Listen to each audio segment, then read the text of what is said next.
muzita raJesu. Haleluya. Mwari vakanaka. Vangani vanotenda kuti Mwari vakanaka? Nanchifarira papa chilidwa prayer ye-intercession kune vanga vasati vapinda. Hanzi kune chinhu chinonzi kombo. Imi ndimi munotenga, munoziva kuti ukabatanidza matomatoes wobva wabatanidza chitray chemagwavha nechemabanana zvobva zvanzi zviri kutengeswa at discounted price, it becomes combo. Pakombo manje hauzoti ndafarira madomasi epakombo asi banana repakombo handiridi. Kana uri kutora kombo unotora yese. Saka aparidza anga achiti Cornelius ati leadera prayer ati Cornelius, zvipo zvako nemunamato zvasvika. Kune matimu aya anoridza ndimi asingabuditsi mari. Unorova ndimi dzine makona nemahaifeni nemafull stop, but pakeshi anosvika pakuzvinyima mufundisi. Unonzwa munhu achichara kuti kabhutsu kakasimbaka ndakakatenga mwana wangu asati aberekwa, fashion yakachinja 7 times. Iwe uchingobatirira pabhutsu imwe chete. Hanzi kabhutsu kakasimba, jaketi iri ndakaritenga gore ra 1996. Ukaomera pedzisazvo, ukaomera ndaifarira yekombo iyi. Ndakana amboinzwa in that way kuti munamato unofamba uri kombo kana usina kubereka chipo uri empty. Munamato unoya nechipo. Ndakamboparidza mufundisi rimwe zuva muchiparidza kwenyu ndichiparidza kwangu. Ndikati kana usingabvisi mari, even mubereki wako chaiye hakuna matiri. Marai mufundisi makamboparidza kwandakakurira. Maraini medu pane vamwe vanonzi mbuya mukarakati. Havachafambi. Vakauya unobata maoko kuna mai, ndavatakura nemota. Ndikati gogo regai ndikuendesei. Zvikanzi ndiwe here vandakanzwa kuti waamufundisi pavana vasawira vangu. Ndikati hongu mama. Zvikanzi shuwa rudo rwako rwaakuratidza kuti wamunhu waMwari. Asi ndine vana vangu vari kuSouth Africa 5 vawadomwa nemazita. Asi unamatire Eva arege kunditangira kufa nekuti ndiye muchengeti wangu. Uye unamatire Eva asabatwe neCovid. Havana kuzopedzisa kuti vamwe ngavabatwe, but inini semunhu anorwisena ndakanzwisisa kuti nyaya iri pakuchengetwa kwaEva kwete kwevamwe 4. Wai Eva anoburitsa mari ichienda kuchembere iyi. Vamwe 4 ava vari kuno kuSouth Africa, but mufundisi musava namatire. Namatirai Eva. Ndandega ndakati apa ndabatsirwa kuparidza apa kuti muchembere ine vana 5 asi namatirai Eva. Imbozvifunga kuti zvakamira sei. Mai vako kumusha uko vari kuti namatira hanzvadzi yako, iwe uri parudhapoti kudai vakapfeka black uchiimba. Mai vako havasi kukuda pamunamato, namufundisi havasi kukudawo pamunamato. Haubuditsi mari. Ndichitaura namutwasekwa ndomboti mutwasekwa ndiri baba, imi munoti administrator. Ndichitaura namutwasekwa kuti mafinances akamira sei. Zvikanzi pane regulars mashoma asati auya havanouya. Kureva kuti vamwe havana basa. Pane regulars vabvisi vezvegumi vasati vaunza. Ndikati kuti murume uyu hanzi pane regulars vasati vaunza. Nedenga riri kuti kune regulars andisati ndaropafadza. Kombo munamato usina chipo awiti. Ndakambokuudza imwe era mufundisi ndakuda kupa izvezvi. Ndakamboudza vanhu ndikati murume akafa, mukadzi kwakubvunza vanhu kuti mombe yaurayiwa ndeipi. Zvikanzi zijongo Sirius Hombe vari panze vati ngaaende nezvinhu zvake.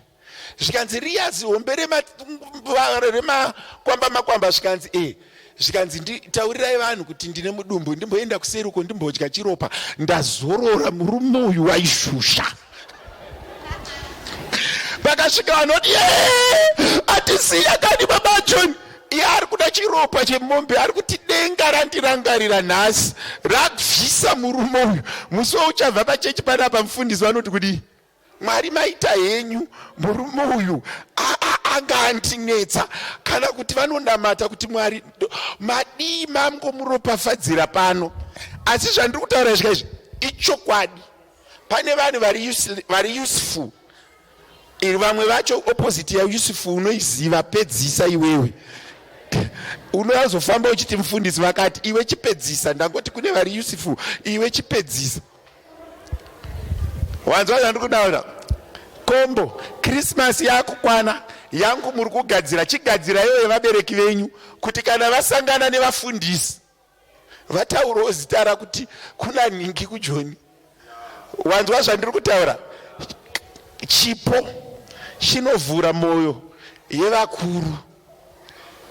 Can I repeat this? Kachipo kanovhura moyo vachi. Mbotaridza munhu ari padhuze newe kuti wakaguma rini kumbopawo chipo. Happy birthday to you, happy birthday to you dear sister. Baba birthday atidirwiyo, toda chipo. Takabvira kuimbirwa tiri vadiki. Unoona munhu akatarisa kune munhu anobvisa chipo, kwete kune ari kuimba. Kana akuda kuimba anoimba ega, kana kugugula paindaneti, iwe bvisa chipo. Vana mai vari pano vane varume, unoda kuimbirwa here kana chipo? Vada kuimbirwa vangani? Ko vanoda zvipo? Vana baba mazvinzwa? Hanzi musaimbe, unotanga waunza chipo. Kwete kuti happy birthday to you. Vangani venyu vanotarisa mastatus evanhu. Hanzi umwe murume akasvika kwakuita tickling kumukadzi wake. Zvikanzi dzokubuda panze udzokora, zvikanzi my lord my god tickling me. Vamwe vari kusurpriswa nemota, vamwe vari kusurpriswa nepizza, inini tickling. Kunyengeti kusekenyedzwa pasina chiripo, hana chipo, hana surprise. Even mai masuka chaiyo, mai muvhangeri vendimi havadi izvozvo. Masuka ngauye nemari. Even mai mufundisi chaivo havadi izvozvo. Kumba havadi ndimi. Vari kuda kuti mudhara ngauye nekachimedu kechingwa. Kwete kuti mai mufundisi vakamira kuti baba uya uchipinda padho riya mandara bakaubusuma ripo no. Ati imi baba imi tobika ndimi here apa? Hapana kachipo apa, bvisai chipo.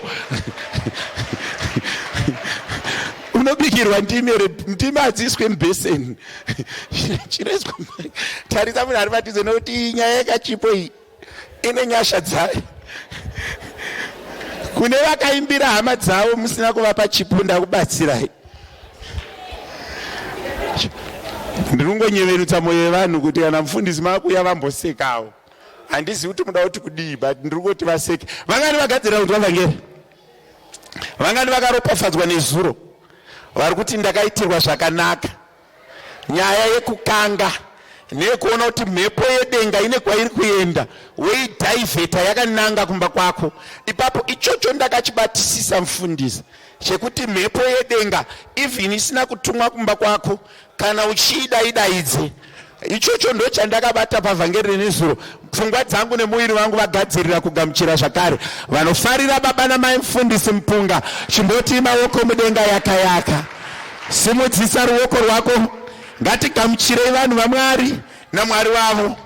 Ngatifarirei vanhu vaMwari naMwari wavo. Ngativaombererei maoko kusvika vasvika vachiuya kupodium. Vanhu vaMwari naMwari wavo. Anogamuchira muprofita anodya chemuprofita. Kuvagamuchira manheru ano zvinorerutsa makomborero avo.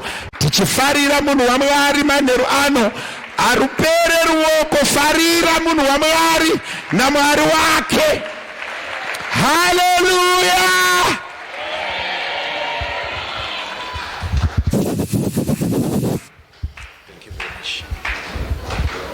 Tisvike patoisa maoko pamwe chete tichifarira Reverend Jiriji pamwe chete naamai muzita raJesu. Hallelujah! Chimboudza munhu ari pedyo newe kuti waswera sei. Ari kupindura ere munhu mudzi oti waswera sei? Tinotenda Mwari wamasimba ose muzita raJesu, ameni. Regai zvakare manheru ano atatenderwa naShe ndisvike pandinongoremekedza vakuru vose especially wemutambo uno, bhodhi redu, baba Masuka, baba Muvhangeri Masuka pamwe chete naamai, baba Muti pamwe chete naamai, baba Nyabadza pamwe chete naamai. Mwari wokumusoro kudenga vakuitire zvakanaka, nevese maboard members, all protocol observed muzita raJesu Kristu, hallelujah. Pastor Mafakaza, Pastor Nube, Pastor Tiringe, Tivaringe, Tiringa anditika. Thank you very much. Tinotenda She Mwari wokumusoro kudenga vakuitire zvakanaka nekutsigira mutambo wakadai. Tisvike patinongofarira Mwari wamasimba ose muzita raJesu, hallelujah. Ndira kungoti vanga vari pano nezuro chingosimudza maoko uri pauri ipapo, vanga vari pano nezuro. Tinotenda Mwari, vangani vatanga kuuya nhasi chingosimudza ruoko uri pauri ipapo. Tinotenda Mwari wamasimba ose muzita raJesu, ameni. Mwari wokumusoro kudenga vatiitire zvakanaka. Tisikapedzi nguva ndisvike zvakare pandinofarira mai mufundisi Mupunga, ndichivaona ndodzva kuitira zvakanaka. Tisvike patinovafarira muimba yaJehovha muzita raJesu, hallelujah. Ndandichitaura nomwe munhu wekusangano kwatoshumira, ndakanda rimwe video repraise and worship. Praise and worship inoimba yemunhu waMwari. Totisvike patinongofarira praise and worship panzvimbo ino muzita raJesu, hallelujah. Zvakare nezuro ndakati ndichitarisa makamerameni kazhinji kacho kana achitora mavhidhiyo havanyanzobatikana nezviri kuitika kuno, but nezuro ndakamira apa ndakaona kamerameni vachitaridza kuti vari kubatisana nezviri kuitika kuno, zvakare nebasa ramuri kubata. Mwari wokudenga vakuitire zvakanaka muzita raJesu, ameni. Pana ndichataura pavhidhiyo randakakanda pastatus vakanzi aiwa hama dzinoimba idzi, ndikati chokwadi tiri kuitirwa zvakanaka, zvikanzi mutikwazisiro sangano iroro. Saka regai ndichise kukwazisa kwangu kubva kusangano reShama Assembly kubudiriro kwandinoshumira muzita raJesu, hallelujah. Tikati aiwa tigere zvakanaka, regai tisvike patinogara pasi pandiri kukumbira anoverenga bhaibheri shoko raMwari auye kuno akavhura pabhuku ra1 Kings chapter 18 kubva pavhesi ya22 kubva pavhesi ya22 then pa23. 1 Kings chapter 18 verses 22 to 23. Ndichaverenga shoko raMwari kubva kubhuku yamadzimambo ekutanga chapter 18 pavhesi ya23.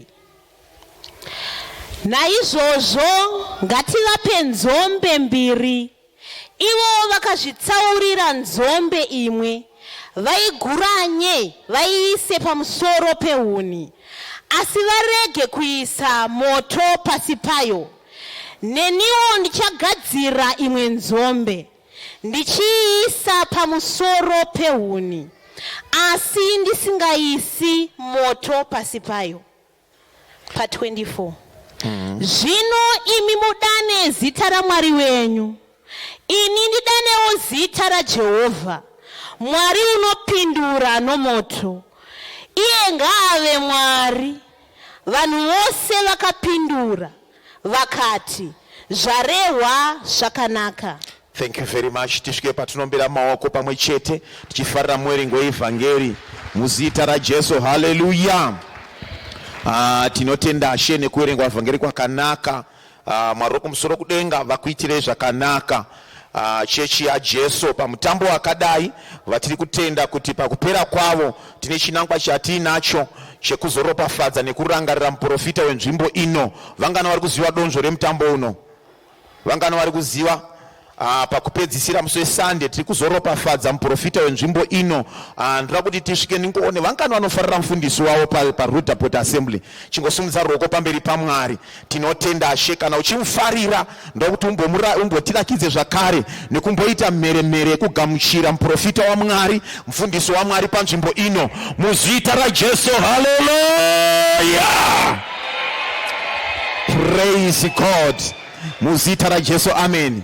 ndo pataurwa paya kuti kuimbira tinoda, asi pane zuva ratakagadzirira rekuti keke rinonga richidiwa zvakare patafura. Munhu waMwari, Mwari wokumusoro kudenga varamba vachikupfudzai pamberi muzita raJesu, amen. Handisi kuzoverenga theme scripture yedu, asi ndiri kutenda kuti tose tiri kuiziva kubva kuna Genesis chapter 17 verses 1 to 7 and Genesis chapter 18 pa verses 1 to 10. Pana Genesis chapter 17 iri kutitaurira Abrahamu achipiwa promise yemwana, but pa chapter 18 patiri from verse 1 to 10 iri kutiudza zvakare Abrahamu achienda kunoprovoka denga, achiribikira kana kuti achienda teina denga. Denga ndo kuchitaura kuti chiya chatanga kupromisa pa chapter 17 chakuzoburuka gore rinouya nenguva inoi muzita raJesu, amen. Pamutambo wedu avatakapaka kuti watakapiwa musoro shoko yekuti inducing your breakthrough, inducing breakthrough. Inducing breakthrough tiri kuti yagara iripo breakthrough, but panofanonga paine pati yaunotamba kuti chakaprofitwa naMwari chiitike, chibatike. Vangani vari kuirirana neni mukati mezuva ranhasi? Vangani vari kuirirana neni mukati mezuva ranhasi? Ini ndiri kutotenda pano semushumiri, ndiri kunzwa chikero chacho chiri kusimuka. Mwari pane pavaroda kuzotitsvitsa muzita raJesu, haleluya. Pataverengesa pano inhau yakatangira mashure zvishoma yandichatitsanangurei, but ndichimhanya ndichisvika pandiri kuda chaipo. Bhaibheri rinotaura zvakanaka pabhuku rataverengesa ra1 Kings chapter 18 pakutanga kwaro kana pa chapter 17. Bhaibheri rinotaura iro richiti Israeri akakanganisa pamberi paMwari kubudikidza namambo ainzi Ahabhu, akanga akarora mukadzi wake ainzi Jezebheri. Vatadza pamberi paMwari, hazvina kufadza Mwari. Kusvika Mwari vavhara mvura, vakati nokuda kwemurume anonzi Elijah mvura haichanai zvakare panyika yose nokuda kwekutadza kwaIsraeri. Kusvika ini Elijah ndatsaura muzita raJesu, haleluya. Elijah akafamba, paakapedza kuti achiprofita ichi, achitiza Jezebheri naAhabhu, achirara mumapako, achitiza, achifidwa nemaravens, achifidwa nemakunguo, zvose zvichiitika. But zvinonzi 3.5 years dzakwana, pane nguva iri kuburuka Mwari kune murume anonzi Elijah, akati nguva yakwana yekuti ndiburuse mvura panyika. Zvino nguva zvayakwana, chienda unozvirakidza kune murume anonzi Ahabhu. Vangani vari kundinzwa manheru ano?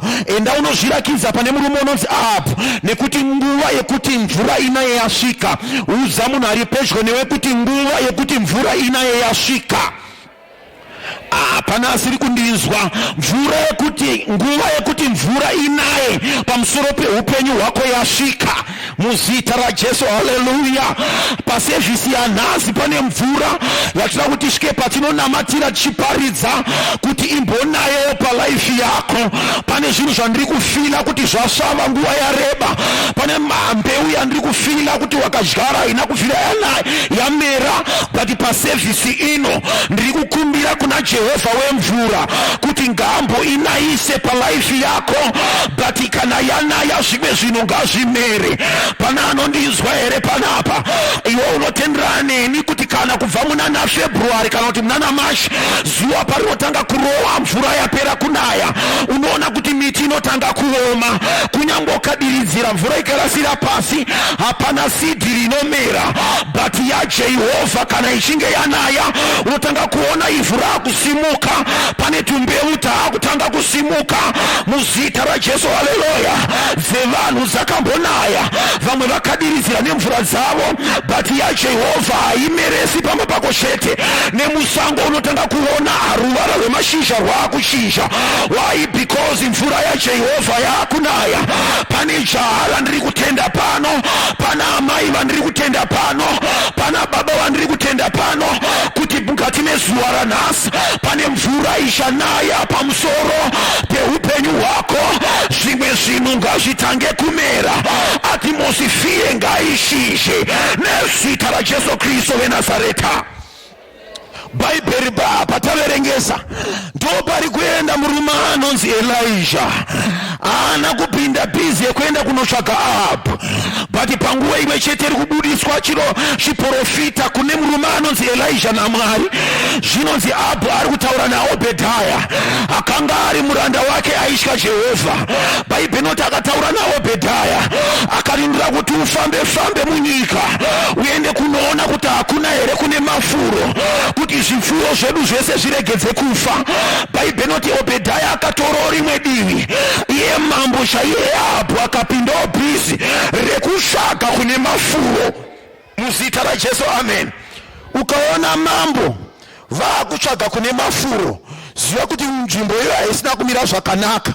Zvinonzi Ahabhu akatanga kufamba achitsvaga mafuro, but Obhedhaya saidhi raakatora ndiri kutenda kuti akatungamirwa naMweya Mutsvene, ndo paari kuti guga namudhara Elijah muzita raJesu, amen. Paari kuti guga namudhara Elijah. Ndiri kuona Elijah for 3.5 years achigara musango, ndebvu dzakanga zoita sedzemhuka. Bvudzi ndiri kutenda kuti rakanga risikachatarisika, nekuti ndiri kungoimagina kuti 3.5 years ari musango. Ndiri kuona Obhedhaya ari kudududza akati, ndimi here Elijah? Ndiwe here mutambudzi waIsraeri? Elijah akati, ndini Elijah, handiziri mutambudzi waIsraeri, but atambudza Israeri murume anonzi Ahabhu. Zvikanzi enda unoudza Ahabhu kuti Elijah is here. Murume anonzi Obhedhaya akati, izwai mambo Elijah muprofita. Ndikaenda kunoudza mudhara waAhabhu kuti ndakuona pano, ndingangourayiwa. Ndawa hakuna dunhu raasina kuenda achikutsvagai, zvino akauya pano akakushayai. Ndawa mune tsika yekuita appear and disappear. Angangouya pano akakushayai ndikazi ndareva nhema ndikaurayiwa. Zvikanzi aiwa rega kutya, enda unomuudza kuti ndiri pano. Bhaibheri noti Obhedhaya akaenda kunotaura naAhabhu. Ahabhu ndokuya kunosangana naElijah. Elijah paari kutarisana naAhabhu. Ahabhu akati, ndiwe mutambudzi waIsraeri. Zvikanzi iwe neweimba yako ndimi watambudzi waIsraeri. Handina hurukuro newe zakanyanya Ahabhu dzatinoita panzvimbo inoi. Ndira kuti nawaprofita waBhaari about 450 ngatiendei tinosangana pachikomo cheKameri. Tine nyaya dzatira kugadzirisa ipapo. Pana anondinzwa here panapa? Ahabhu haana kuramba, ndawa akanga aona nhamo. Zvinonzi akaenda kunotora waprofita waBhaari ndokukwira nawo pachikomo cheKameri. Wakasvika muranda waJehovha Elijah akagara muzita raJesu, haleluya. Elijah anga akagara akawamirira akati, uyai ndiri pano. Ndokubva asvika zvikanzi maita basa mauya. Ndira kuti patsvagwe mabhuru maviri. Tatsvaga mabhuru maviri, nimuchandipa togadzira mabhuru aya, togadzira maaritari atichagadzira pachange paine yenyu poita yangu ini naJehovha, mine waprofita wenyu, but Mwari chaiye achapindura nemoto. Ini muchanamata, ini ndichanamata. Hakuna ari kuzovesa moto, but Mwari chaiye achapindura nemoto. Pana anene here pana. Remember, mabhuru ari kunzwa apa mazhinji acho anga afa nekuda kwenzara, but muprofita ari kutadza kunga muprofita asina tsitsi. Ari kuti zvapera muguta nekuda kwenzara. Ndo zvandiri kuda pagomo reKameri. Tiende pamberi paJehovha nazvo. Mwari wakaona zviri kushayikwa muguta zvauya pamberi pake. Jehovha wanoburusa nemoto. Pana anondinzwa here panapa? Bhaibheri noti mabhuru akauya, ndokubva agadzirwa mabhuru ndokuiswa. Zvikanzi aiwa chinamatai. Zvinonzi waprofita waBhaari vakauya vakanamata. Vanamata hapana moto wakaburuka. Elijah achiramba akatarisa zvake. Bhaibheri noti akatanga kuwamoka akati, sheedzerai pada Mwari wenyu afamba rwendo, sheedzerai pada Mwari wenyu wakarara. Elijah achimoka, ndawaiziva kuti yangu iwoto namudhara, ndikangomusheedza chete panapa zvinotoitika muzita raJesu, haleluya. Zvinonzi Elijah paiitika zvose aitarisa nguva. Paakaona kuti nguva nguva dzechipisiro chemanheru dzaakusvika ndokubva ati varume shimirai maakunopinda mutaimu yaJehovha wangu, shimirai tishuye kwangu kweizvaramba. Bhaibheri rinoti varume ndokuunganiswa pana Elisha ndokugadzira aritari, but paari kugadzira aritari, nyasaunditeerera, haana kugadzira aritari pane imwe nzvimbo, but akaenda paisigadzirwa aritari nemadzibaba, rebuilding the altars of the forefathers. Tine tsika yatiinayo vana baba nanamai yekuti gore kana rakunopera tine tsika yekuropafadza muranda waJehovha. Haina kutangira pano, isika yatakaziva kubva kare, revisiting the altars of our forefathers. Ipapo patori neropafadzo iripo yakatosetwa naJehovha pagore pega pega. Bhaibheri ndokutaura iro rikati chamakasunga panyika nedenga rasungawo wana baba wedare pamakaronga zuva rino iri maiti muri mega, but Jehovha waivapo. Haleluya, haleluya. Jehovha vaironga nemi, manga musiri mega pamaironga aritari, but ichakuzokumbira muranda waJehovha aritari isaendeka, but moto ngauvake paaritari. Pana ari kuzwa wandiri kuenda here pana ukaunza 100 randi yako hatisuzoisiya kusvika moto wabvira pa 100 randi yako. Kana moto wabvira pa 100 randi yako, mvura isatanga kunaya kubasa kwako. Vanhu vanofunza kuti connection yemvura nemoto zviri papi. Moto iconfirmation yekuti tagamushira, hatisi kuda chipo chiri kuzobviswa nemwana weparudhapoti chikashaya moto pashiri, but moto ngaubvire pamari yako yaushabvisa. Iyoyo prayer tinotoiita manje iyoyo, ende tichatoita kuti Mwari we zvipo zvevana venyu ngazvimbobatiswe moto. Vananeneri vana ndosakati takati tichanamatira vanhu, patiri kunamatira tiri kuti chipo chako ngatisaite zifu vanhu vari kurasirira. Ngazvizikamwe kuti tiri kuendesa pamberi paJehovha, zvipo ngazvibvire moto. Bhaibheri rinoti Elisha ndokubva atanga kugadzira chipo chake, bhuru rake. Apedza kurigadzira ati varume mirai. Bhaibheri rinoti akatora matombo 12. Matombo manganiko 12 aimirira 12 tribes of Israel. Aritari ino yagadzirwa pano iwana baba ngaimirire rudzi rumwe ruri panzvimbo inoi. Kana paine mundevere ari pano, dombo rako riri pano. Kana paina samanyika vari pano, dombo rako riri pano. Kana paine mukaranga ari pano, dombo rako riri paaritari inoi. Muzita raJesu, haleluya. Hapana rudzi ruchatadza kumiririrwa pano. Ndawa aritari ino ndeyemaruzi. Pana anondinzwa here pano? Bhaibheri rinoti matombo 12 ndokutorwa ari kumirira 12 tribes of Israel. Mudhara Elisha ndokugadzika. Apedza kugadzika matombo 12, Bhaibheri ndokubva rataura rikati ndokubva aunganidza matombo akati right, chiuzai makate 3 emvura muzita raJesu, amen, mudire pamusoro pearitari muzita raJesu, haleluya. Makate 3 akadirwa 3 times. Zviri kumirireiko? Zviri kumirira baptism. Kana tobhabhatizwa tinonyikwa rutatu. Aritari yanga yakutobhabhatizwa muzita raBaba, reMwanakomana neremweya mutsvene.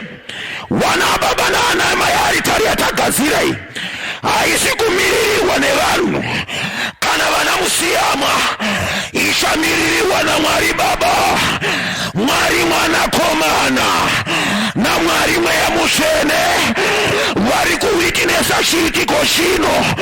Bhaibheri rinotaura iro rikati vapedza kudira makati ndopa akati ndakuenda papreya, paiswa bhuru paaritari, bhatizwa uzwe mvura iri kudiwa, ndiyo yashayikwa for 3.5 years. Udza munhu ari pedyo nekuti nyumwawo aiwa apa udza kunyangwe uri mumasiki imomo, udza munhu ari pedyo nekuti nyumwawo muzita raJesu. Haleluya. Zvinodiwa paaritari kazhinji kacho ndo zvauri kushaya.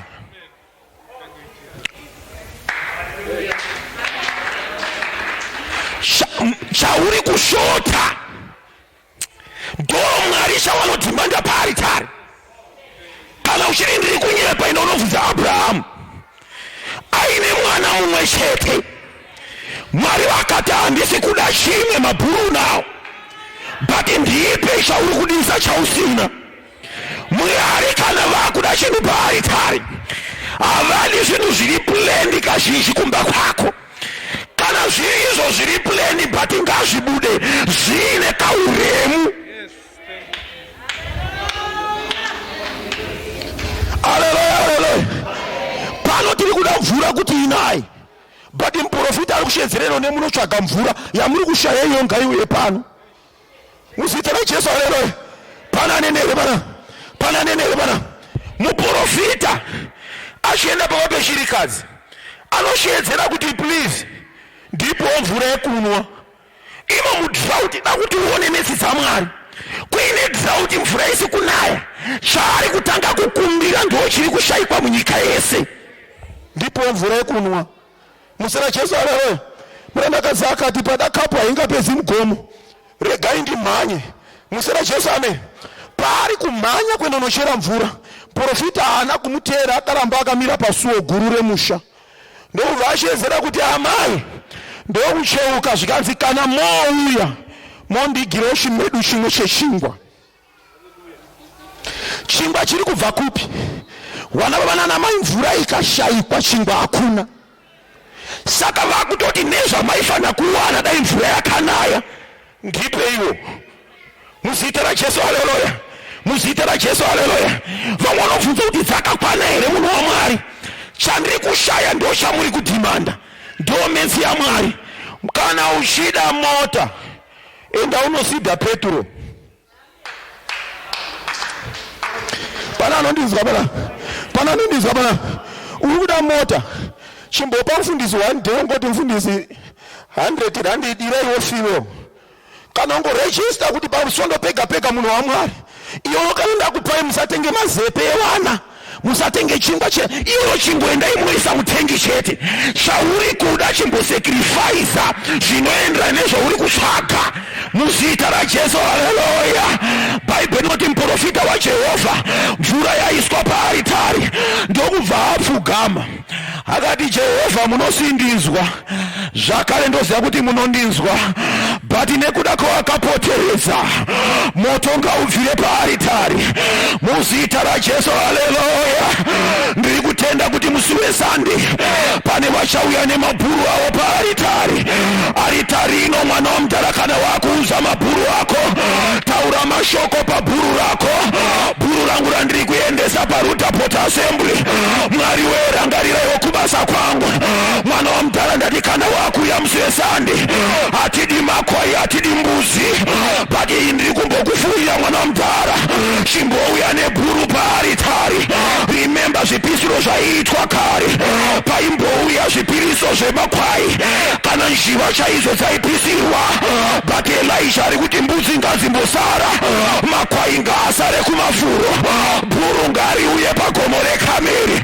Taakudawo pano vanombouya nemabhuru vanoti ndiri kuuya nezvine uremu. Pana anondinzwa here pano? Chinonaisa mvura ibhuru, regedza kutora zvakareruka. Bhuru paaritari. That's why makanzwa kwedu kana munhu achiendesa chipo chemuchepa muchato, ndiri kufara nemwana wehanzvadzi yachata, muri kufara nemukono. Aunauzwa zvandiri kutaura iwewe. Mukono hakuna mari inonzi mukono. Mukono unowanikwa kumabhuru. Anoziva kuti chipo chine uremu. Tinonga tatuwa kumikono yemabhuru. Taakuda vatendi vanoti ndiri kuuya nebhuru, handibvise zvemanga-manga. Ndawasha ndiri kuda chihombe pamberi paMwari. Regedza kuvharwa meso naSatani, chimbosinutswa meso naJehovha. Wobudira bhuru rako uya naro, orireverera. Mvura ngainaye paminda yangu, angaipo naye kubasa kwangu. Haleluya. Amen, amen, amen. Bible inoti akati Mwari munosindinzwa nazvino munondinzwa nekuda kwevanhu vaudza mabhuru newadira mvura. Jehovha moto ngauvhire muzita raJesu. Haleluya. Mwari chaiye anopindura nechikwa. Mwari chaiye anopindura nechikwa muzita raJesu. Amen. Vanhu vanoita mistake kana vachienda pamberi paMwari nemasacrifice. Havazivi kuti kune mamwe masacrifice anodenha Mwari nemamwe asikadenhi Jehovha muzita raJesu. Haleluya. Tinoita mistake yekuita dambe kana aritari yagadzirwa. Ini ndinorespekta shoko rekuti chasungwa panyika nedenga raita sei. Pakatorongwa aritari inowana baba pane vakomana vari mukati umu vari kuzorangarirwa nearitari inoyi, but vamwe vacho manje meso akavharwa. Nowanda wemurume anonzi Elijah ari kuenda kuzonoturika musoro pane muranda wake, akati svinudzai meso ejako tirione. Pane vanhu ipapo vasikatooni kuti idzi nyasha dzagadzirwa idzi, vanotofunga zviri negative. Ona ezivi kudama vari kuda mari dzako, but hausipoziva kuti mukana wekuropafadzwa. Haleluya. Amen, amen, amen. Haleluya, haleluya. Ndawa ukatarisa mubhuku raNumbers chapter 22, Bible inoti murume anonzi Balaki achitungamirira nyika yaMoabhi, Bible inoti anga akagara kundofunga wasori wake nenharire dzemurindi. Vakaona bani rese rakasviba nevana vaIsraeri, ndokubva wamhanya kuna mambo akati, mambo kune sango revanhu vari kuuya vari mubaniriri apo. Zvikanzi vanenge vana vaIsraeri chete. Bible inoti murume anonzi Balaki akati vanhu ava vangatinanzva vakatipedza semhuka inorova uswa. Tadii tatsvaga munhu anotibasira panhau iyi, ndida kuti uone simba rearitari. Bible inoti murume anonzi Balaki anga aine varwi, akanga aine masoja, mabhiza anga ainawo, mapfumo neutani museo anga ainawo, but akaenda nezvipo kumune murume anonzi Balamu. Achisvika nezvipo kuna Balamu akati, Balamu, zvipo izvo handina chimwe chinhu chandiri kuda, ndira kuti undikesere vanhu vaIsraeri. Ukanditukira vanhu vaIsraeri ndikazouya ndorwa uhondo ndinokunda. Mwana wamudhara, uhondo haikundwi nekuti une mabhiza akawanda, but hondo inokundwa nekuda kwechipo chawaendesa pamberi paMwari nemanzwi achataurwa nemunhu agamuchira chipo muzita raJesu. Haleluya. Pana nenere panapa agamuchira chipo anofanira kutaura manzwi ake anonga ane simba muzita raJesu. Amen. Saka chavari kuziva, Balamu anga aine mbiri yekukesa munhu wokeseka nembiri yekuropafadza munhu woropafadzika, but vanoziva kuti haagoni kuita asina kupiwa chipo muzita raJesu. Haleluya. Muzita raJesu. Haleluya. Uishimizi palaifi yako pane vakatoenda kun'anga, vakaenda mari nemari kun'anga kuti laifi yako ikeswe, kuti laifi yako ikeseke. Ndosaka uri pasteti yauri ipapo, but hautavhesa seauta. Tine aritari yatagadzira pano, chimbouya nebhuru rako pazvimbo. Imba yen'anga vhesa seimba yaMwari, chikuwa chen'anga vhesa searitari yaJehovha. Mwari chaiye anopindura nemoto. Ndati panzvimbo ino nesande pane zvicharivheswa panyika yemweya. Haleluya, haleluya. Amen, amen, amen. Zvinonzi Balamu paari kusvika ndo paari kuzwa naJehovha kuti uyu waurikuda kutuka Israeri nditeerere zvinhu zvandiri kutaura. Achipokomani munhu ari pedyo nekuti teerera. Zvikanzi naMwari, Balamu mira, vanhu vakuda kukesa havakeswi nekuti vakaropafadzwa. Ndida kuti uone kuti Israeri akaropafadzwa papi. Akaropafadzwa madheizi aAbhurahamu. Vese vachabuda muchizvaro chako vachange vakaropafadzwa. Abhurahamu atoendesa ofari pamberi paMwari, Mwari woropafadza dzinza. Mwana wamudhara, kana mufundisi wako vataura is blessing, hakuna muroya kutaura kesi inonamira vasiyei varongi but tinewo bhuru ratakaendeswa tikaropafadzwa. When my God bless you, you will be blessed forever. Nezita raJesu hakuna muroi kana ng'anga yemandiriri inorifesa zvaitwa paaritari. Amen, amen, amen, amen. Muzita raJesu, haleluya. Acheya baba mufundisi tiringe wangu vachitungamirira pano pavanga vachitaura vapinda panyaya nanchida kuparidza imi vashongamira pano mapindawo panyaya iswa pamwoyo naMwari wangu. Munozviziva here mwana wamai kuti ugone kunyevenusa mwoyo wemunhu you must bring something. Vanhu vanoshaya kuti purpose yekupa munhu waMwari chinhu ndeipi, purpose yekuenda nemakwati kun'anga ndeipi. Zvinhu zvese zviri spiritual, you must bring something for you to, in order for you to unlock the spiritual world. Ndawamatenga nyika yemweya inoshekerera kana material things auya. Amen, amen, amen. Ndawaremember Mwari vanga vatoudza murume anonzi Elijah kuti ndakuda kunaisa mvura tirende afuye zidzakwana. Zvanga zvatopera kare but yanga isati yamaterialize panyika. Hapana donho ranga rawanikwa but donho rakazowanikwa bhuru rauya paaritari. Which means dai bhuru risina kuuya vanhu vaifa vari mudrought. Azvive kuti Mwari havana kuregedzera mvura. Mwari vakataura but roho yemunhu ndeyekuti chakataurwa naMwari wochinijusa nebhuru kuti chigone kubatika panyika. Pane vane mapromisi nezviprofita but you are holding back your gift. Therefore breakthrough yako yakabatwa. Haleluya. Amen, amen, amen. Sauro nemuranda wake. Sauro anga akazozwa kare varume. Mwari anga atozoza Sauro kuva mambo but Sauro haigona kuzozwa asina kuenda kumba yemuoni. Auzvizwa zvandataura. Sauro achakatanga kurasiya kwemadhongi. Madhongi arasika Sauro ndokwenda kunotsvaga madhongi.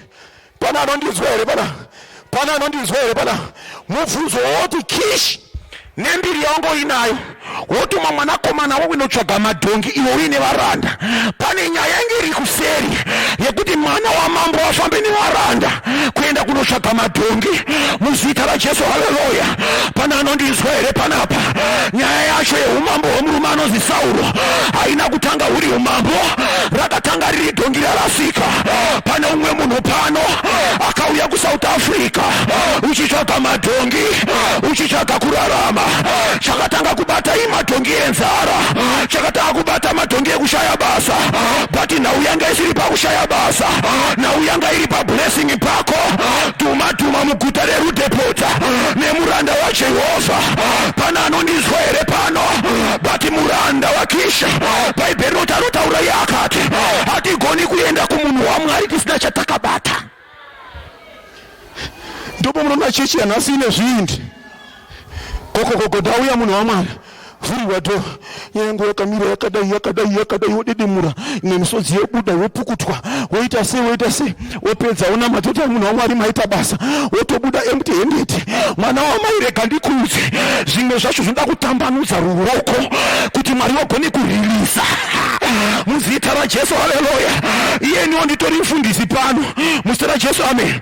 Prayer ndoita kune munhu andipa something neprayer ndoita kune munhu asina. I am a human being though used by God but mwoyo unonyevenyuswa nezvinouya muzita raJesu, haleluya. Pana anondinzwa here pano pane murandakadzi akashayikira kuno kuSouth Africa but ari kusangano kwedu. Paakashayika shoko richipinda panzeve dzedu anga ari muchembere baba anga akura but aiti Sunday yega anga asikatadzi kusiya dhola reairtime kune mufundisi. Muchembere akura aingoti mufundisi oimozotenga airtime. Kana asina dhola anobudisa mabhondi ake mufundisi oimozotenga airtime.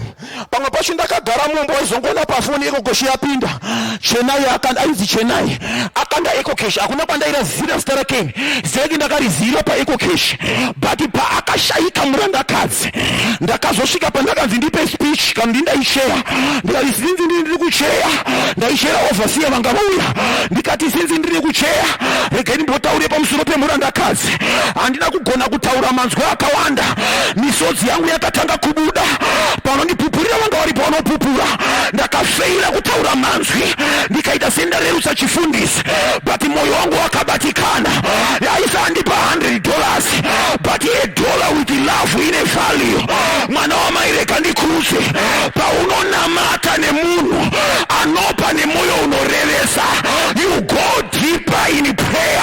Why? Because anyewenutsa moyo. Hallelujah. Zvikanzi chingwa changa tinacho mumasaga chapera ndiwana Sauro zvinoti ngaenda kunopei yaita as if a mandate yekuti haupindi muwashe dzemunhu waMwari usina chawakabata. According to this text hatigoni kuenda kumuranda waMwari tisina chatakabata. Zvikanzi nemuranda don't worry Sauro ndine zvimashekeri zvandinazvo hongu chingwa chapera zvikanzi at least shekeri iroro rinogona kutibatsira kwatiri kuenda. Mwana wamai hazvina basa neamoundi kana usina Mwari wanoona but kana uine shoma yone kurevesa inozarura moyo wamudhara. Hallelujah, hallelujah. Bhaibheri kuti pavari kuenda neshekeri vari kubvunza tumwe tusikana zvikanzi anenge akutobuda kuenda kunzvimbo dzakakwirira manyai pada mungamubata aripo pavari kusvika pane muranda waJehovha zvinonzi vari kusvika ndokuendesa chipo zvikanzi musatye zvenyu madhongi akawanikwa kare pana anondinzwa here panapa murume anonzi Sauro otozodzwa pane vanoenda kumba kwemunhu waMwari oenda uine prayer request but prayer request yako haisiyo pfungwa yaJehovha une nyaya dzemadhongi but Mwari vane nyaya dzeumambo uri kuenda uine nyaya dzesaluni zikufamba but Jehovha vane nhau yekambani haibude usina kuenda mupresence yamudhara pana anondinzwa here panapa uya nenyaya yauinayo my father we were the value pane zvawataura pana anondinzwa here panapa ndiri kungofila kuti wana Sauro po akaenda pamberi pemuprofita wakasvika ndokutaura nyaya yavo tine madhongo arasika ndo atiri kuita sei ndo atiri kutsvaga madhongo aita sei ndiri kungofila kuti denga rakaseka kuti hauna kupedzisa nokuti dhei rawazvarwa tine nyaya dzeumambo dziri pamusoro pako muzita raJesu amen. Unozviziva here kuti ukaenda pamberi paJehovha uine nyaya yako diki yemari yetransport chaiyo ndira mari yetransport inondikwanira ndira mari yerent inondikwanira nekuda unozongonzwa munhu waMwari kana onamata unonzwa akunamatira nezvausina kutaura makambozvifirawo unonzwa akunamatira nezvaasina kutaura unonzwa akuprofita nekuzarurwa kwemasuo unonzwa akutaura nedzimba dzichatengwa but waenda nenyaya yemwana anorwara but ukaenda nekurevesa uine chipo chinozarura moyo uri kutendera muranda waMwari kuti mweya wake ufambe panyika yemweya ona zvakashota pamusoro peupenyu hwako. Mwana wamudhara rega ndikuudze ukauya pamberi paJehovha on Sunday your life will never be the same again. There is a power in giving, there is a power in sacrificing. Muzita raJesu amen. Bhaibheri roti Elijah anamata aenda pamberi paMwari zvinonzi akarorera musoro pasi ndokuisa musoro pakati pemakumbo achinyengetera muranda. Muzita raJesu amen. Pataura nafundisi paya pana apply apa chipo chiripo but chega hachina kukwana chiri kuda prayer. Chipo chiri paaritari but muranda ari kurova prayer. Dai Elijah akarowa prayer yega isina chipo mvura yanga isikanayi ndokombo yataurwa iyoyo uya nechipo chako pamberi paMwari zvoperekedzwa nemunamato ndopanozo zvasvika sehwema unonhuhwira pamberi pamudhara. Muzita raJesu haleluya. Pana anondinzwa here panapa Mwari wokumusoro kudenga ngavarangarire life yako wadzungaira kwenguva yakareba pandiri kutenda kuti pane mvura ichanaya palife yako pane mvura ichakuperekedza palife yako. Bhaibheri rinotaura zvakanaka rikati Elijah paakapfugama akatora muranda wake akati muranda enda nechikusaidhi regungwa uende kunotarisa ikoko wondiudza kuti unoonei. Bhaibheri inoti muranda akaenda hapana chaakaona ndokubva adzoka. Ndokusvika Elijah akaisa musoro pakati makumbo achinamata. Orowa muranda waMwari. Muranda waMwari ombokata prayer obvunza chii. Zvikanzi mvura handina kuiona. Zvikanzi dzoka. Ndokudzoka ndokudongorera. Ndokubva ashaya ndokubva adzoka futi. Zvikanzi chii wamusa muranda wabreka prayer yake. Zvikanzi hakuna chandaona. Bhaibheri inoti akazviita for 7 times. Achikwira nekudzika. Udofo hwemuranda. Muranda akanzi enda. Pane chauchaona ikoko uya wondiudza. Which means as long usina chawaona gara uriko. Muzita raJesu, haleluya. As long usina chawaona gara uriko. Wozo iwewe uri kuona inenge ikunamata. Muprofita waJehovha wepanzvimbo ino kana chipo chauya paaritari ndakanzwa achitaura akati ndichanamata kuti hakuna ari kuzofa, hakuna ari kuzorwara. Akaisa musoro pakati pemakumbo. Iwe ramba uchiona uchirinda. Tarira breakthrough yako iri kuuya. Tinoda vanouya nemabreakthrough nenhau dzakanaka. Regedza kuuya necomplain but uya nebreakthrough. Oti munhu waMwari ndaona kagore, munhu waJehovha ndaona zvichiuya. Pana anondizwa here panapa? Ndawana nguva yauchabva kubasa kwako. Wofamba kuuya kuzoona munhu waMwari ari kunamata. Pamwe pada ipapo utorasikiwa nebreakthrough yako. Ramba wakarindira mwana wamudhara. Ramba wakatarira mwana wamudhara. Abrahama panga akarindira. Zvinonzi anga akagara pasi pemuti achidziya achizamba zuva rake. Bhaibheri inoti paakasimudza musoro ndopaakaona watumwa vanga vakamira. Ndinotenda kuti Abrahamu anga akarindira achiziva kuti I am a man of promise. Muzita raJesu, haleluya. Pozoita vamwana ndira kubata pano munhu waMwari ndakatenderwa nezuro. Ndopafambera. Pane vanhu vanouya nemaprayer request. Mufundisi ndinamatirei. Mufundisi wani nyaya yako ndainzwa. Okwira nayo mugomo. Mufundisi wari busy kunamata. Mindiro yosara ichiitika panyika. Munhu breakthrough yake youya. But breakthrough yaitika. Munhu haafoneri munhu waMwari kuti breakthrough yanaka. Munhu waMwari anoramba ari muprayer zvomwe, munhu hakutobubunya kutorowa maresults. But munhu ari muprayer. Muzita raJesu, haleluya. Muzita raJesu, haleluya. Paanozoburuka mugomo munhu waMwari obvunza kuti zviri munhu waMwari zvakatonaka dzatova 3 weeks mimba yatobata. Izvo munhu waMwari achiri panzara yekufastira iwewe. Kana zvanaka uye utaurewo. Zvinosimudzira ari kunamatira. Rega kuita selfish paresult but panhau yeprayer unomhanya. Ndinanenere vana. Unoita sevanhu vana Nebhukadhineza vakaronga mutambo wavo munhu waMwari. Vapedza kuronga mutambo wavo, madhiringi akatengwa, machikeni akatengwa, buffet rikaiswa vanhu vakadya. But vari pakati pekudya zvashata ruoko rwanyora. Ndipo paurifunga kuti kuna Daniel. Pamaronga hamuna kundipowa invitation. But zvashata zvisungo zvechinhu zvamambo zvadona. Mambo wakugwagwadza ndipo pavakufunga nezvemweya.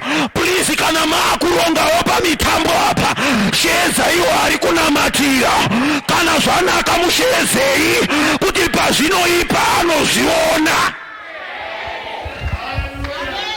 Todaita turisuwa mwana wana Daniel. Aikazima mutune mutambo kuno.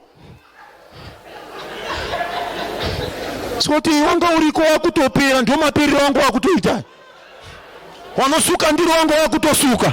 Muri busy kuronga mutambo. Kana zvakanaka mutishezi.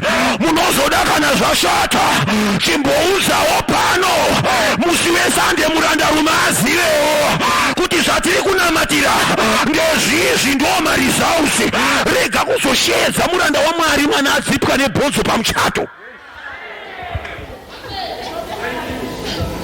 Munhu waMwari mudumbu mangu hamusi kumira. So ndane 2 days kana kubasa kusikuendeka.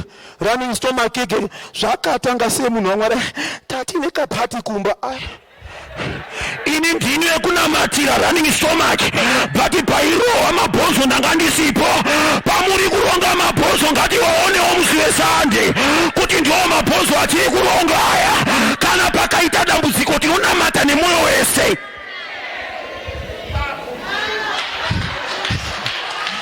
Haleluya, haleluya, haleluya. Aiwa Mwari ngaakubatsire iwewe. Pana anondizwa here panapa. Nditendere ndibweresa ndarasika zvishoma pali ndine nyaya ndinayo. Pane bvana rakaimba rikati Eriza dzokerera. Kutamba kwako kunondifukisa Katarina. Muzina Jesu, haleluya. Ari kutamba ndi Eriza, but ari kufungwa ndi Katarina.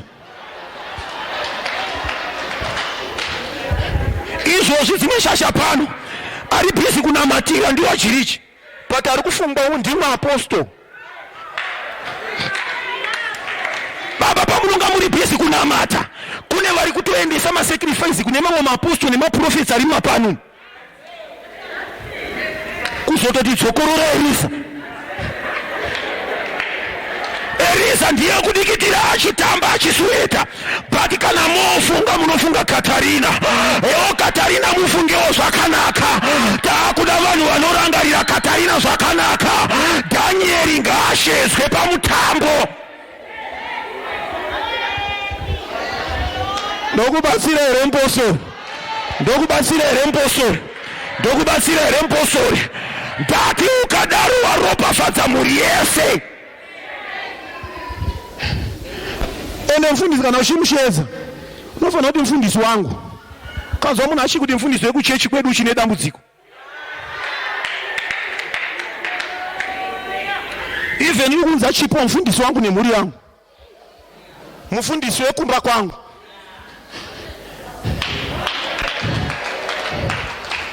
Kuroti mfundisi ndowepuwe kurudhapoti kwani ndiwe rudhapoti yacho iwe. Ndatibatsira na Danieri zvakanaka. Gona kupersonalize mfundisi wako. Pana anondizwa here panapa, pana anondizwa here panapa. Mwana wamudhara pane prayer inobatira, pane prayer inonamira. Prayer inonamira iri mutual. Player party yako munhu waMwari wo player party yake. Pana anondizwa here panapa. Iwe tambanudza ruoko, murandarume woenda paprayer. Ndati munana unonokikuita chiri kuti zvinhu zvisafambe. Inauye kuti murandarume anonamata. Pati yauno pati yauri kuplayer. Mwana wamudhara rega ndikuudze recipe inoshanda. You must stretch your hand and the Lord to reward you. Mwari wokumusoro kudenga wakuitire zvakanaka. Apiwa chipo anonyewenduka moyo. Kapa munhu chipo nendimi dzemakapitoreta dzinobuda so.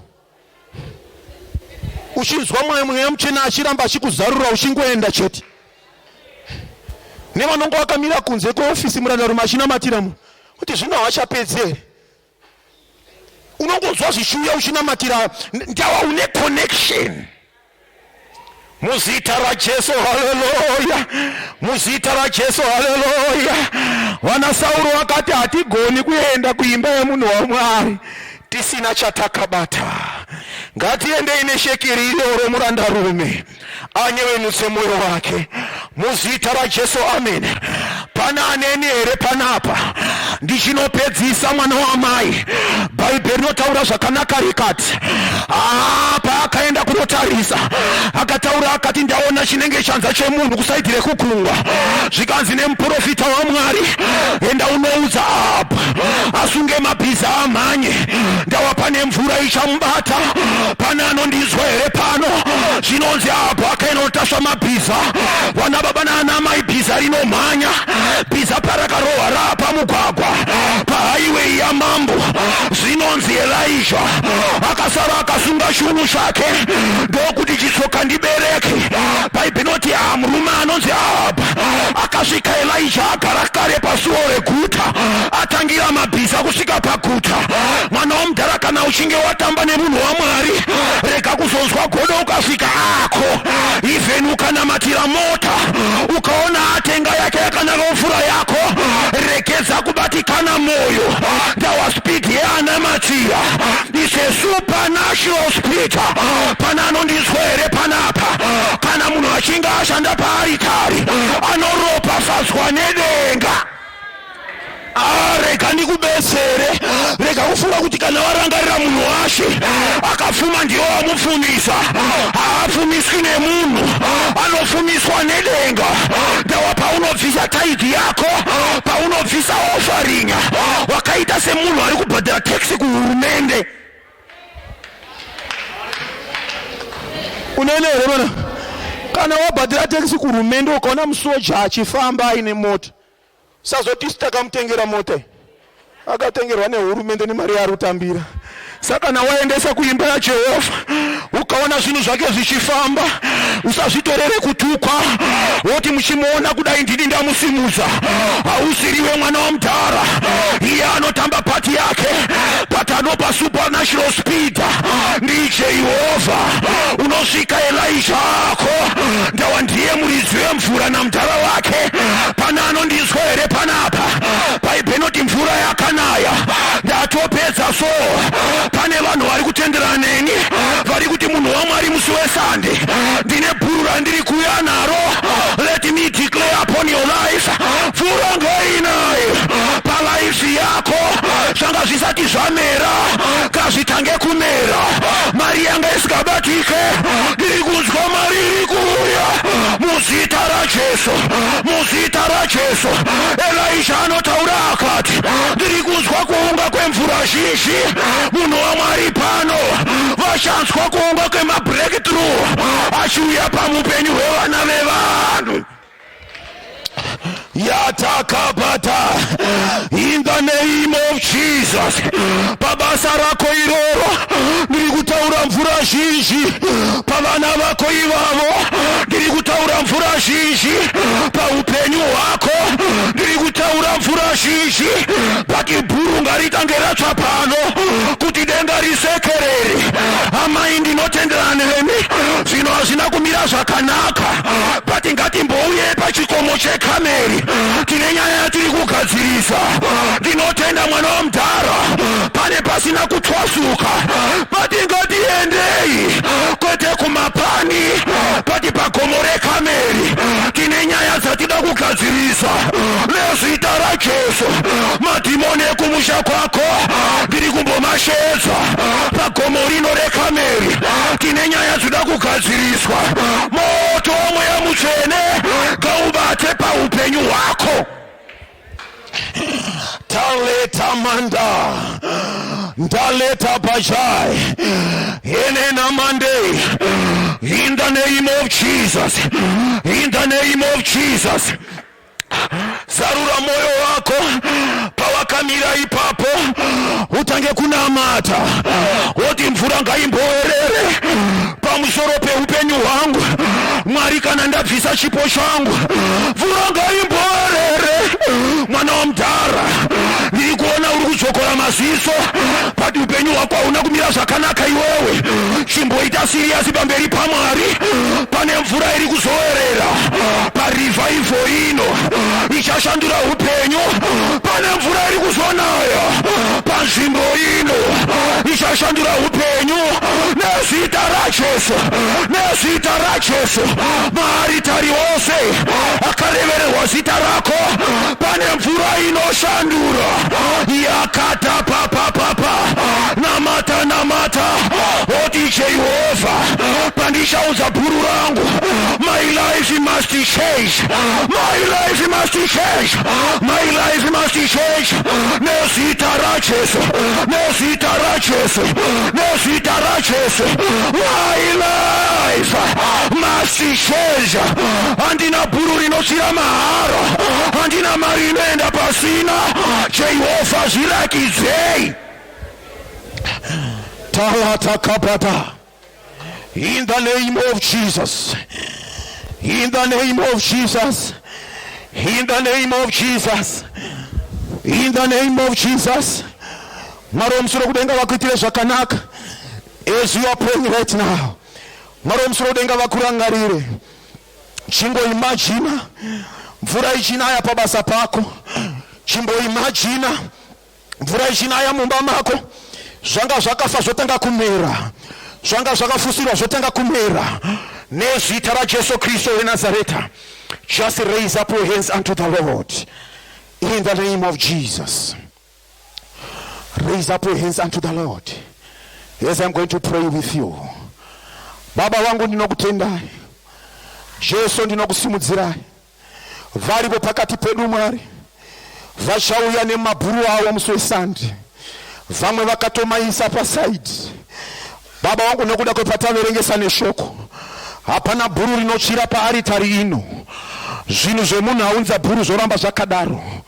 Nezita raJesu Kristu weNazareta, I am prophesying a heavy downfall, mighty wind, heavy rain right now.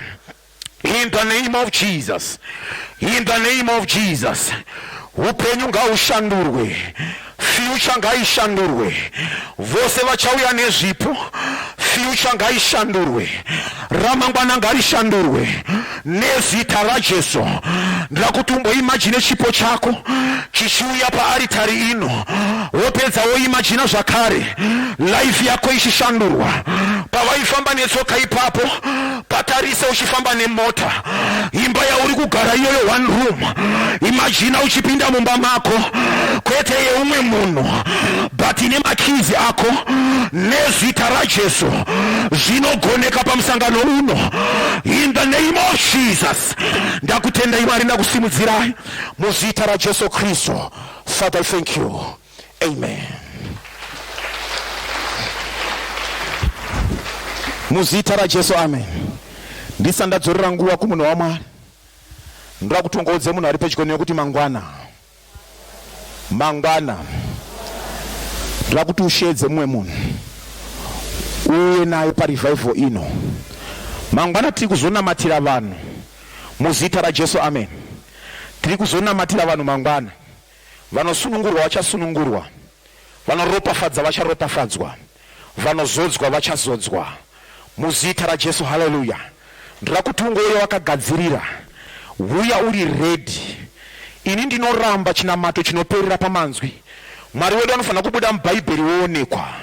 Ndiri kuti ukasaropafadzwa iwewe tingaita sematsotsi pamberi pewanhu. Patoda marevival negiving ine results. Revival negiving ine results. Saka ndoda kuti ubatirane neni mangwana. Uya wakanamata, uya wakagadzirira moyo wako, uya wakaperera mangwana, woti Jehovha pachipo chandichaendesa. Oh my God, remember me, remember me, remember me, remember me. Musi weSande inonga iri wokuova, musi weSande inonga riri zuva rekupemberera, harisi zuva rekuchema, harisi zuva rekubatikana, but izuva revanhu vachaita zvinhu zvavanonzwisisa. We are preparing for that day. Kuti pauri kuuya uchaita zvinhu zvaunonzwisisa, kuti ndiri kudyara handisi kurasa, ndiri kuropafadzwa muzita raJesu. Hallelujah. May God bless you.